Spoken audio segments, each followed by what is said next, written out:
TBR TV news కి స్వాగతం. సత్రం భూమి విషయంలో గందరగోళం, రెవెన్యూ ఎండోమెంట్ అధికారులు స్పందించాలి. కర్ణాకుల కాకినాడ జిల్లా జగ్గంపేట మండలం కాట్రావులపల్లి గ్రామం శ్రీ పానుగంటి లక్ష్మీ వెంకాయమ్మ ధర్మసత్రానికి సంబంధించిన భూమి సుమారు 150 ఎకరాలు జగ్గంపేటలో కలదు. ఈ భూమిలో అనేక అవకతవకలు జరుగుతున్నా రెవెన్యూ అధికారులు, ఎండోమెంట్ అధికారులు ఎందుకు స్పందించలేదని ఆరోపిస్తూ ఈరోజు జగ్గంపేటలో ఎంఆర్ఓ ఆఫీస్ వద్ద ఆంధ్రప్రదేశ్ రైతు కూలీ సంఘం ఆధ్వర్యంలో విలేకరుల సమావేశం నిర్వహించడం జరిగింది. ఈ సందర్భంగా రాష్ట్ర కార్యదర్శి కర్ణాకుల వీరాంజనేయులు మాట్లాడుతూ, ఈ భూమిలో నిరుపేదలు సంవత్సరానికి 4,000 చొప్పున శిస్తులు కడుతూ పంటను పండించుకుంటూ జీవనం సాగిస్తున్నారు. కానీ ఎండోమెంట్ అధికారుల రికార్డుల ప్రకారం 25 ఎకరాలకే పంది ఆనంద్ మరియు వారి వర్గీయులు పాటలు పాడి శిస్తులు కడుతున్నారని చెబుతున్నారు.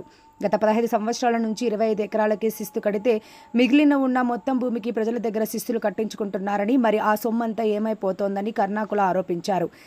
అలాగే ఈ మొత్తం భూమికి పట్టాదారు పాసు పుస్తకాలు ఇప్పిస్తామని చెప్పి అమాయకులని నిరుపేదల వద్ద నుంచి 15,000 రూపాయలు అడ్వాన్స్ రూపంలో తీసుకోవడం జరిగిందని, పాసు బుక్కులు వచ్చిన తర్వాత మరో 15,000 ఇవ్వాలని, ఇవ్వకపోతే మీ వాటా తీసేసుకుంటామని బెదిరిస్తున్నారని, ఈ విషయం రెవెన్యూ అధికారులకు తెలియజేసినా ఎందుకు స్పందించలేదు అని ఆయన ప్రశ్నించారు. ఒక పక్క అమాయక ప్రజలు అంటూ శిస్తులు కడుతున్నాం, ఇటు అప్పులు చేసి బంగారం తాకట్టు పెట్టి 15,000 రూపాయలు ఇస్తున్నామని ఏమైపోతుందో అని భయభ్రాంతులకు గురవుతున్నారు. వెంటనే రెవెన్యూ అధికారులు, ఎండోమెంట్ అధికారులు స్పందించి ప్రజల్లో ఉన్న అవమానాలను, అనుమానాలను, భయాలను పోగొట్టి స్పష్టమైన రిపోర్ట్ ఇవ్వాలని ఆయన కోరారు. పట్టాల కోసం డబ్బులు వసూలు చేయడం జరిగింది. ఆ డబ్బులను ప్రజలకు తిరిగి ఇచ్చేయాలని, ఇలాంటి విషయాలు పునరావృతం అయితే మేము కూడా పేదల పక్షాన ఉండి పాటలను వస్తామని ఆయన హెచ్చరించారు. ఈ సమావేశంలో ఆంధ్రప్రదేశ్ రైతు కూలీ సంఘం జిల్లా సహాయ కార్యదర్శి కె సతీష్, నాయకులు కె రామలింగేశ్వరరావు, కొండేపూడి మంగాయమ్మ, లక్ష్మీ రమణ పాల్గొన్నారు. వాళ్ళ ముక్కు పిండి వసూలు చేస్తా ఉన్నాడు. అది కాక ఈయన గారు ఎండోమెంట్ భూమికి పన్ను కడుతూ నేను సొంతంగా పట్టాలు ఇచ్చేస్తాను, సొంతంగా పాస్బుక్లు ఇస్తానని చెప్పి నిన్న కాక మొన్న ప్రెస్ మీట్లో చెప్పాను. మనిషి దగ్గర 30,000 వేసాడు, సెంటుకి 5 రూపాయలు అంటే అందాజు ఒక 50-60 లక్షల రూపాయలు మొన్న కట్టించుకున్నాడు. ఇది 30 సెంట్లకి 15,000. ఎందుకంటే 30 సెంట్లకి 1,200, 2,000 దాదాపు 20 ఏళ్ళు వసూలు చేస్తారు పాతికేళ్ళ నుంచో. అదొక అంశం. అందుకే మేము ఏమంటామంటే, ఇంత జరుగుతున్నా కూడా, ఇన్ని విషయాలు బయటకు వస్తున్నా కూడా ఈవో గారు హైకోర్టులో ఉందన్నారు. మరి హైకోర్టులో అందుకే నేను ఏమంటానంటే, మరి పాటలు పెట్టేవాడు ఎందుకు 25 ఎకరాలు మాది ఇక్కడ దాకా ఉందని ఎందుకు సర్వే చేయించలేదు, ఎందుకు బార్డర్ గీయలేదు? హైకోర్టులో ఉన్నాడు. హైకోర్టులో ఉన్నమాట వాస్తవమే. మరి లక్షలాది రూపాయలు వసూలు జరుగుతూ ఉంటే కోట్లాది రూపాయలు ఒక వ్యక్తి, ఎందుకంటే ఆ వ్యక్తి పందిరానంద్ అనే వ్యక్తి ఒక 3 దళారులను పెట్టుకుని వసూలు చేస్తూ ఉన్నాడు. అతనికి ఒక పార్టీ ఉంటే పార్టీ ఈ పార్టీకే చర్యలు తీసుకున్నాం, అతని మీద యాక్షన్ టు యాక్షన్ తీసుకున్నాం. అతని పార్టీ లేక ఒక వ్యక్తి కాబట్టి ఆ వ్యక్తి రాజ్యంతో నడుస్తుంది ఇదంతా కూడా. ఎవరైనా ముందుకొస్తే మీ భూములు తీసేస్తాం, ఎవరైనా ఆంజనేయుల దగ్గరికి వెళ్తే మీకు భూములు ఉండవని వాళ్ళని బెదిరిస్తూ ఉన్నాడు. ఇంత జరుగుతుంటే ప్రజలు ఇంత గందరగోళంగా ఉంటే ప్రజల దగ్గర నుంచి లక్షలాది రూపాయలు వసూలు చేస్తుంటే ఎంఆర్ఓ గారికి రెస్పాన్సిబిలిటీ లేదా? ఈఓకి రెస్పాన్సిబిలిటీ లేదా? అధికారులు ఎందుకు ప్రజల గందరగోళంలో పడేసి ప్రజల దగ్గర లేనిపోని మాటలన్నీ ఈఆర్ఓని కలిసాం, అది వాళ్ళు ఎవరో మాకు తెలియదు అన్నాడు. పోనీ 25 ఏళ్ళ నుంచి భూమిలో ఉన్నావు, కానీ భూమిలో ఉన్నట్టు కాగితం రాయించుకున్నావా? కనీసం పొజిషన్ కాగితం అన్నా రాయించుకున్నావా?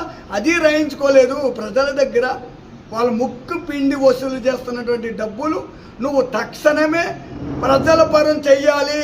లేకుంటే మేము కూడా వచ్చే సంవత్సరం పంట అయిపోతే మేము కూడా పాటల్లో పాల్గొంటాం, అదే ప్రజలకు వచ్చేలా ట్రై చేస్తాం, అదే ప్రజలకు తగ్గేలాగా మేము పోరాడతాం. ఎందుకంటే ప్రజలు మార్చే ఆలోచన మేము చెయ్యం. ఎందుకంటే పాపం ఎప్పటి నుంచో ఆ భూమిని నమ్ముకుని బతుకుతున్నారు. వాళ్ళకి నిజంగా ఇంత గందరగోళం ఉంది.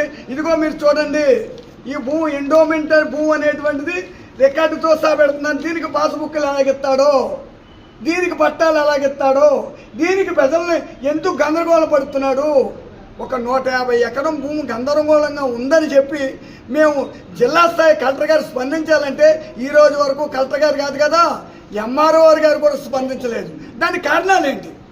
మరి ఈఆర్ఓ గారు ఎందుకు ఈ ముసుగులో గుద్దులాట? అందుకని నేను ఏమంటానంటే, ఖచ్చితంగా 4 గ్రామాల ప్రజలు కూడా ఆనందమే దాడి చేస్తారు. పాట రోజే చేస్తారు. ఎందుకంటే ఆ లక్షల కోట్ల రూపాయలు ఆ వసూలు చేసిన సొమ్మంతా ప్రజలు కక్కిస్తారు. ఖచ్చితంగా మేము కూడా పాటల్లో ఈ సంవత్సరం వరకు వచ్చే సంవత్సరం పంటలు అయిపోతే అవి పాటలకు వచ్చేస్తే మళ్ళీ భూములు 25 ఎకరాలునే. అందుకే మేము ఏమంటామంటే ఖచ్చితంగా ఇది చూసే ఈ వ్యక్తే ఉన్నాడు అని హైకోర్టుకి వెళ్ళిపోయారు. ఇప్పుడు నిలవాళ్ళు ఇప్పుడు దాకా పెద్దలు ఉన్నారు, ఒక పార్టీ ఉందని భయపడ్డవాళ్ళు ఇవాళ మొత్తం 150 ఎకరం మాదే ఆమె కూడా హైకోర్టుకి వెళ్ళిపోయారు. అది కూడా ప్రజా వ్యతిరేక నిర్ణయమే, అది ప్రజలకు హాని తలపెట్టేదే. అందుకేనేమంటే ఒక పార్టీ లేకపోవడం వల్ల, ఒక శక్తి లేకపోవడం వల్ల, ఈ బలహీనమైనటువంటి వ్యక్తి వల్ల స్వామివాదులతో ప్రెస్ మీట్ పెట్టాము. ఎటువంటి ఎవిడెన్స్ ఉన్నాయో ఆరోపణలు చేయడానికి? పూర్తి స్థాయి ఎవిడెన్స్ మా దగ్గర ఉందండి, రికార్డెడ్గా ఉంది, పూర్తి స్థాయిలో ఉందండి. దాదాపు లేదంటే మా దగ్గర ఆయన సెల్లకి కొంత డబ్బు కొట్టారు, మిగతా డబ్బు ఆయన ఆ భూమి దగ్గర టవర్ ఉంటే టవర్ దగ్గర వసూలు చేసుకుంటా ఉన్నాడు. ప్రజలు ఒకప్పుడు ఆ పోరాటంలో మేము భాగస్వామ్యం అయిన వాళ్ళమే. ఇక్కడ మంగయ్యక్క నేను 4 కేసులు 5 కేసుల్లో ఉన్నాం. ఆ కేసులు కొట్టేసిన తర్వాత ఎంఈ ప్రసాద్ దగ్గరికి వెళ్ళారు. పెద్దోడని, నేను చిన్నోడని రాలేదు. అంతే తప్ప భూమితో మాకు అన్యోన్య బంధం